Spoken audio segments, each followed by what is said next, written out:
நம்ம இப்போ keema with egg பண்ண போகிறோம். ஆயில் ஊற்றிக்கோங்க. நான் தோசைக்கல் தான் வச்சுருக்கேன், இரும்பு தோசைக்கல்.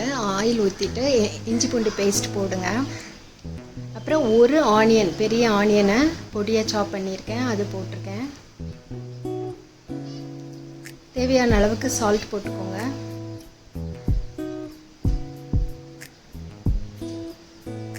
அது நல்லா ஃப்ரை ஆகட்டும். அந்த சால்ட் எதுக்கு இப்பயே போடுறேன்னா அந்த வெங்காயம் நல்லா செவக்கிறதுக்காக போட்டிருக்கேன்.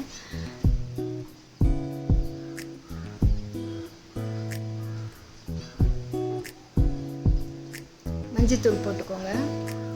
சிகப்பு மிளகா போட்டிருக்கேன், 2 மிளகா பொடியாக நறுக்கி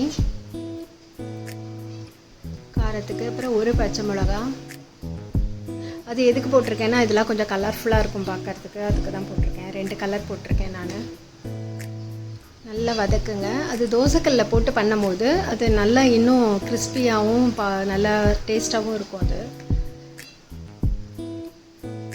இது சப்பாத்திக்கு, ரைஸ்க்கு, ப்ரெட்டு கூட வச்சு சாப்பிட்லாம். ஒரு தக்காளி, மீடியம் சைஸ் தக்காளியை பொடியாக நறுக்கி அதில் போட்டிருக்கேன்.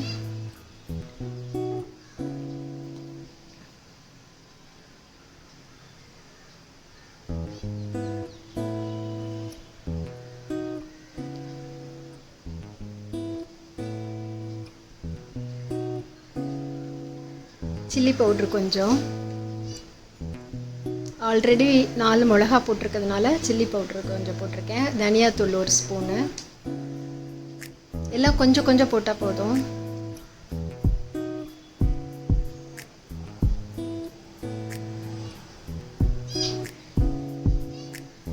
நல்லா சேர்த்து வதக்கிக்கோங்க. எல்லாத்தையும் வதக்கிக்கோங்க. தீயை மீடியமாக வச்சு நல்லா வதக்கிக்கோங்க. இப்போ 2 கைப்பிடி கொத்துக்கறி போட்டிருக்கேன். இது வந்து கடையிலேயே நல்லா கொத்தி வாங்கிட்டு வந்துட்டேன் நான். அது அப்படியே போட்டிருக்கேன். இல்லைன்னா நம்ம சாப்பரில் போட்டு பண்ணிக்கலாம். இப்படி கொத்துக்கறி போடுறதுனால அதுவும் இந்த தோசைக்கல்ல போடும்போது அது வந்து தனியாக பாயில் பண்ணணும்னு அவசியம் கிடையாது. சீக்கிரத்தில் வெந்துடும். ஏன்னா தீ டைரெக்டாக ஏறுறதுனால வெந்துடும். ஒரு கைப்பிடி க்ரீன் பீஸ் போட்டிருக்கேன். எங்கடா க்ரீன் பீஸ் கிடச்சிச்சின்னு பார்க்காதீங்க. லாக்டவுனில் நான் ஃப்ரோசன் பீஸ் வாங்கி வச்சுருக்கேன், அதுதான் இது. பச்சை பட்டாணியும் உடனே வெந்துடும். அது ஃப்ரீசர்லேருந்து எடுத்து 1 நிமிஷம் தண்ணியில் போட்டோடனே நார்மல் இதுக்கு வந்துடும். அதுக்கப்புறம் இதை கழுவிட்டு இதை உள்ளே போட்டுட்டேன். க்ரீன் பீஸ் உடம்புக்கும் நல்லது.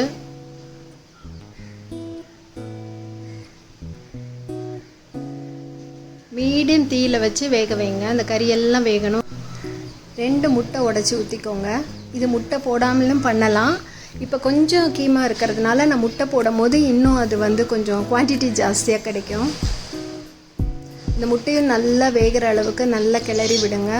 எல்லாமே சிறு தீயில் வச்சு கிளறும் போது அது எல்லாமே ஈக்குவலாக வெந்துடும். கொஞ்சம் கருவேப்பிலை, கொத்தமல்லி. ஒரு நைட்டுக்கு ஒரு சப்பாத்தி 4-5 சப்பாத்தி பண்ணிவிட்டு நைட்டு ஈஸியாக டின்னர் முடிச்சிடலாம். நான்வெஜ் சாப்பிட்ட மாதிரியும் இருக்கும், ரொம்ப டேஸ்ட்டாக இருக்கும்.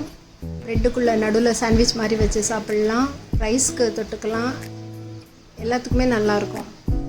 ட்ரை பண்ணி பார்த்துட்டு சொல்லுங்கள்.